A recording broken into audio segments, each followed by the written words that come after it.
Hi everyone. So I'm actually right here at the park. Not this is a different park here. Not really much of a park. It's more like an exercise corner. We have exercise corners down here, as you can tell. Right here in this area, near my home. So there are all these benches. So I'm actually sitting out. Yeah, I just thought that I wanted to make a new video actually that just to talk a little bit more about the topic of PTSD and also healing from it. So I just want to actually talk a little bit more about that. Now that this thing about PTSD is, it's something that society probably hasn't really learned to understand, and we have this very mistaken concept of PTSD. Most people think it's just someone who went to war, came back from war, and then or someone who has witnessed something that was really terrible, like someone dying, a car accident, and then just feeling so traumatized by it. But in truth, we know that it's not just that.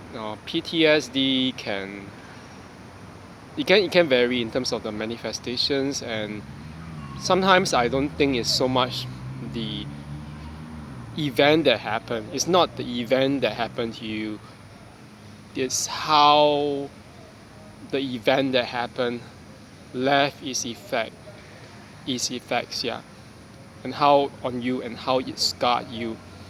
And we know that sometimes I think the very basic example of PTSD that we have, for example, was like soldiers who came back from, let's say, the Vietnam War or from Iraq. After coming back from this military operations, because they have witnessed certain things, certain atrocities and events, such as the deaths of their the campmates, or if not their accruing of injuries, or even witnessing of, let's say, explosions that they didn't really expect. They did expect, but they didn't really expect to be as bad. As compared to the real simulated situation back in the States or elsewhere where they were trained. For them, the soldiers' PTSD would be just simply, like hearing firecrackers and then just thinking that, oh, I'm in a war zone again. But PTSD is not just that. We have talking about the effects of PTSD. There are four basic responses that I think most of us will probably know if we have read Pete Walker's From Surviving to Thriving, Complex PTSD. The the complex of the four trauma responses include the fighting, flight, as in taking flight, freezing, just simply not doing anything, fawning, FAWN, like trying to fawn on someone, trying to compliment someone or flatter someone. That's considered fawning. And I think one thing that Pete Walker has mentioned was that the pairing of the two responses in a very it can create certain responses which are not exactly very ideal for people to deal with trauma. So, for example, I think that there's certain things I can't. Was it the freeze and fawn,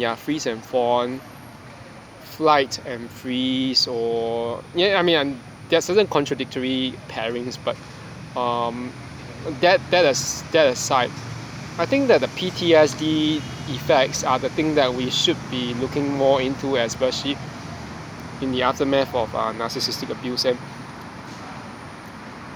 coming from my own personal experience, I think that a lot of society hasn't learned to deal with that. We don't understand what PTSD is. We think it's just like, oh, just let it go, just move on. They don't realize that people who go through trauma can actually, yeah, they live with that for years. Sometimes it's not as simple as that. It's not like, it's not like getting sick. I mean, now I'm a little bit slightly sick with a little bit of a block. I'm not really sick, but I have a congested nose, and it's not like something that I can just, sleep it away. I mean, my nose is really red, as you can tell, but PTSD is not that. PTSD is not just a nasal congestion. It's not something it's the same as, like learning an accent. I don't just hear someone speaking and then after that wake up speaking like that person. It's not that way. It takes years and years to resolve, and it's the same thing with PTSD. I mean, the accent is the thing, but so is PTSD. PTSD takes time to process and to resolve, and sometimes it's not exactly processed by our brains in the right way. I think that for those who know, there's one aspect of the freeze response. Okay, I think that freeze response, according to what I mean, when the psychologist was asking me about what my trauma response was in relation to PTSD, I told her that years ago. I think it was like 2017 or 2018. Yeah, around that period of time. My PTSD response would tend to be just to freeze. It was it was what happened. I froze. For example, let's say that I see the ex-narcissist inside the train station.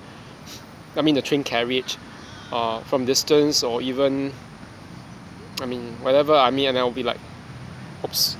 I mean, of course, I'll take flight. But other than taking flight, I will freeze for a short moment. And before I do that, so I know that people will say, oh yeah, but it's right, you did that. I say, yes, that's right, I did that. But as to why the freeze response or even the flight response is not exactly, it's not always the best response of dealing with the PTSD or even with the trauma, especially the trauma of narcissistic abuse and discard, and followed by hoovering, of course, which is actually extended abuse. The thing is that I think a lot of the freeze response or even the freeze flight complex is that we don't end up facing the true things that are actually causing the pain and trauma in us. Yeah, we become escapists. And I mean, it sounds, I'm not trying to gaslight or blame anyone, because I know that a lot of us, we do that because we feel that at the moment we couldn't really deal with it. And I think another aspect of this freeze flight response would be the the freeze flight response would be a certain kind of dissociation. Yeah, I think, I don't know how everyone else's trauma response, how the symptoms show up, but I think one aspect of this freeze flight response that I had years ago, I was telling the psychologist about. I just told her, it's like, other than freezing right on spot and then say, oh, like, okay, we're just doing, oh my God, or like, oh, Holy Mary, Mother of God, or something like that. I mean, for someone who's not a Catholic, I'll just swear under my breath before turning the other way. I mean, other than going catatonic, there was also the aspect where, it's like this out-of-body experience. I mean, I don't want to sound new agey, but it's a literally out-of-body experience, in that your mind, your body, they kind of like become almost separate. It's like your mind is somewhere else, while your body is still there physically. And it's like you're not processing. You choose not to face the thing that you're going on, because your mind has really sort of like gone to thinking about something else. And part of the dissociation might actually end up becoming a sense of you seeing yourself in the third person, like, oh, he is doing this, or you're looking, you feel like as if you're looking at yourself from the third person point of view, like a very narrative third person. So instead of saying, I am doing this, why am I doing this, you'll be like, why is he doing this? He is doing this. Then it becomes very uninvolved. And yeah, this dissociation is actually a sign that you are not directly facing the trauma and trauma symptoms. I'm not trying to blame anyone, as I said, because I know that I mean, having been through that myself. A lot of us feel that at the point in time, we can't process it, we can't handle it, and uh, the mind, actually dissociates, from it as a form of response. So sometimes, like, I mean, it's just like when I joke with my friends about hearing some political broadcast or some piece of news on TV, which I don't really understand, or I mean, not that I don't understand, but I just don't really take to. I think it's really ridiculous, and especially about the government here or whatever, or many things that I don't like about the policies, and then I'll be like, oh, I've astral projected. And my friend would say, oh yeah, I astral projected myself as well. I mean, of course, I'm not saying that there's an astral body coding somewhere else and my friend sees it. Oh my goodness, that would be so creepy. Um, but it was like my way of saying I'm having a so-called out-of-body experience where I'm not just thinking at all. I'm just basically detaching from myself. The effects can actually last. So I know that this is like me rambling on about those symptoms and whatever, but I mean, to go back to the point, the point is, how then do you heal from that? Okay, because I know that a lot of us, I mean, even the psychologist was telling me that when we were talking about, she said, oh, you know that actually one of the times she said that before the new one took over her place, the first psychologist said, you know that actually, Kevin, it's been 6 long years since your abuse or the abuse episode, which led you to have that traumatic PTSD.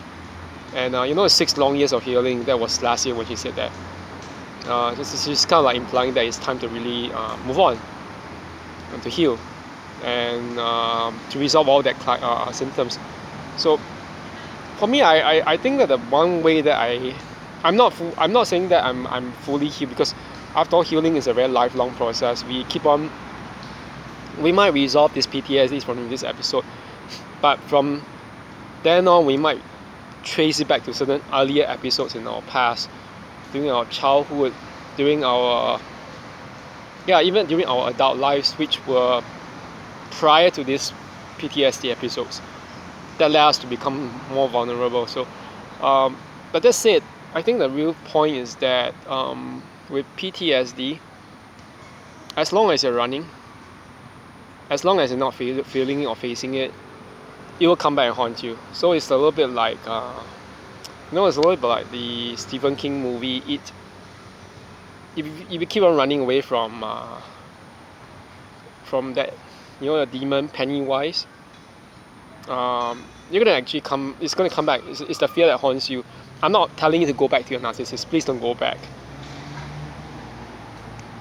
Anyway, I mean, going back will only kill you. But beyond that,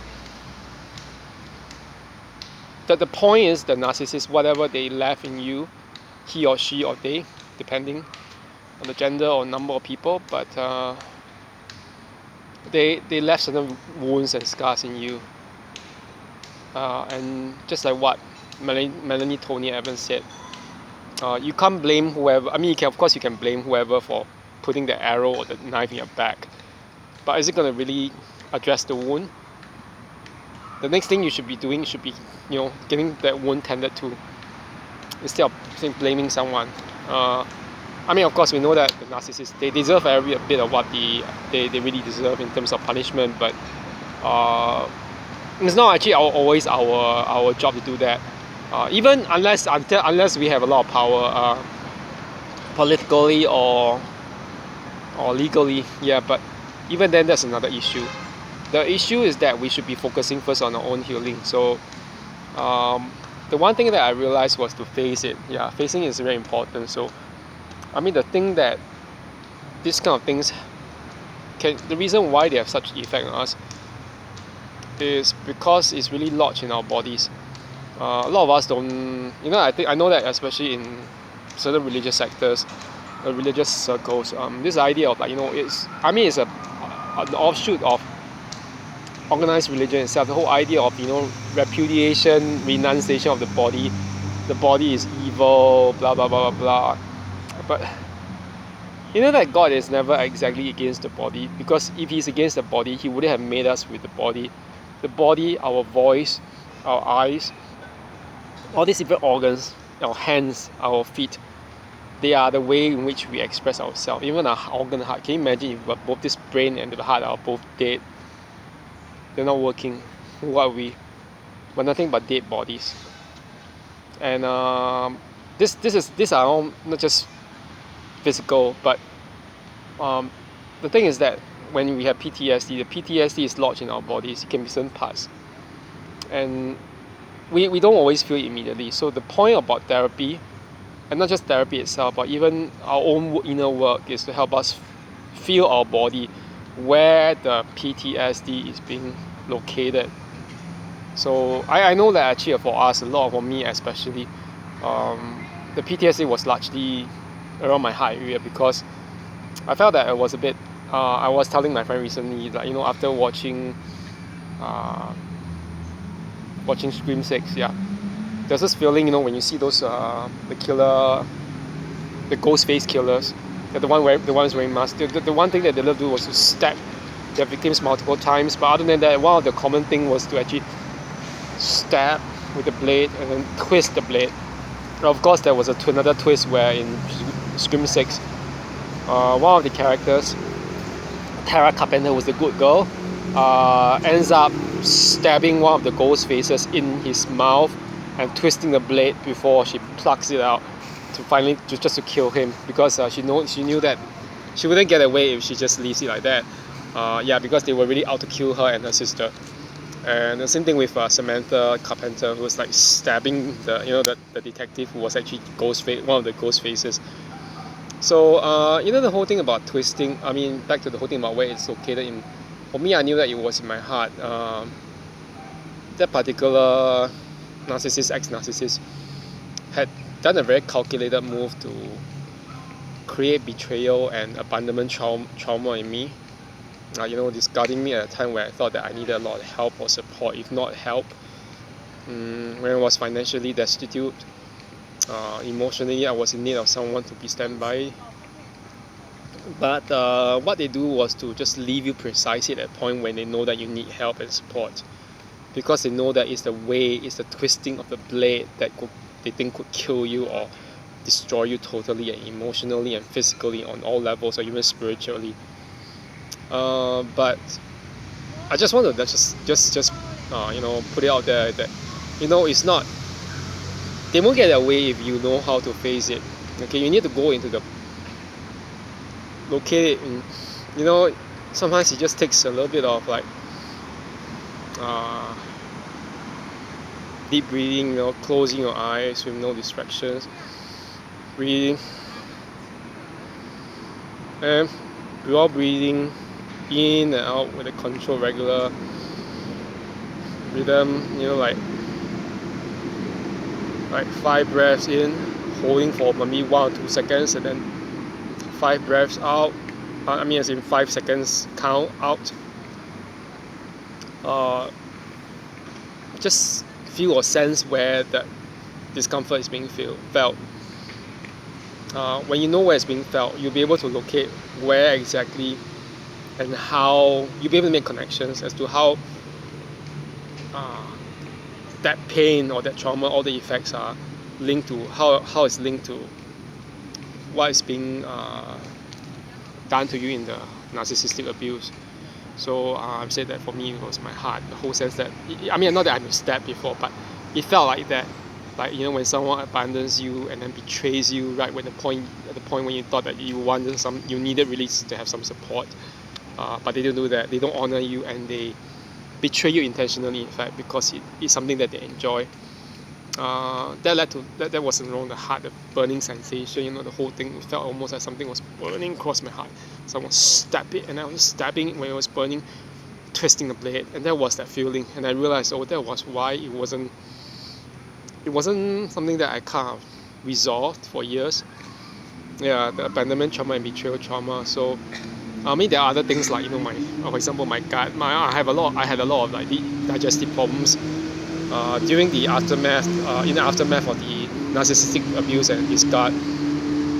Those were things that I also had to face, and now it's actually more or less being resolved, because I know that I was like there are moments when I really had this indigestion. I was like, why do I keep on doing that?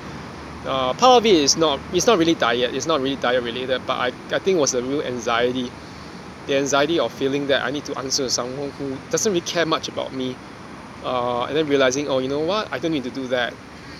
And then of course with an improved diet of like higher, better fiber, more fruits and vegetables, and I kind of feel that somehow over the last few years, 1 or 2 years, especially after the pandemic, surprisingly my digestion has improved quite a lot. I think over 2021 and 2022 is my friend was asking me, how was it, your preparation for the competition, since you actually the fitness competition, fitness physique bodybuilding competition. He said, I told him actually, he's a new friend, but I said, I felt actually much better. I felt as if I'm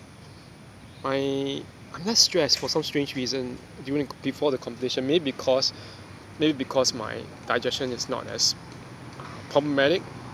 And I think that I was just jokingly telling my mom and my friends, like other friends, actually I think the blueberries are playing a lot of, the walnuts and blueberries especially, they are doing a lot of help. But I knew they're expensive, but there's no better time to actually invest in your health.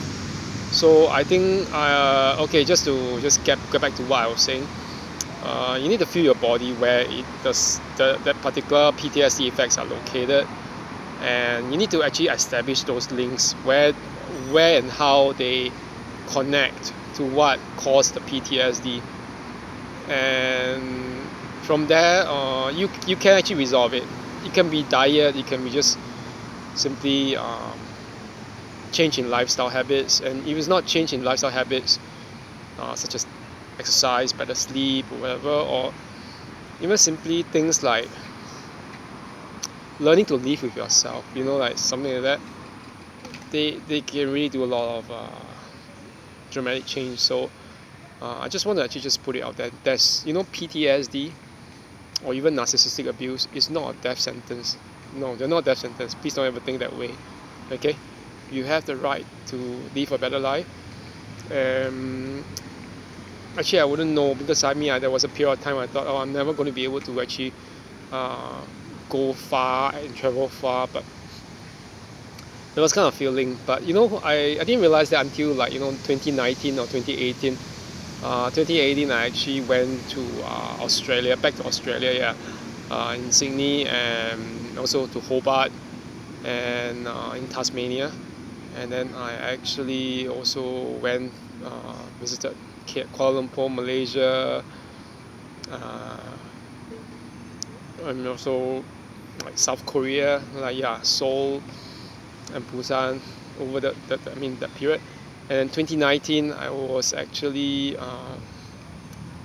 go to New Zealand, and mainly North Island. And then after that, at the end of 2019, before COVID and before the travel restrictions, I went to Iceland, Denmark, mostly in Roskilde, Copenhagen, Odense, and then 2 other cities, Malmö and Lund, in southern Sweden, and also of course stop over in Helsinki, Finland for 10 hours. So I never knew that I would be able to do that.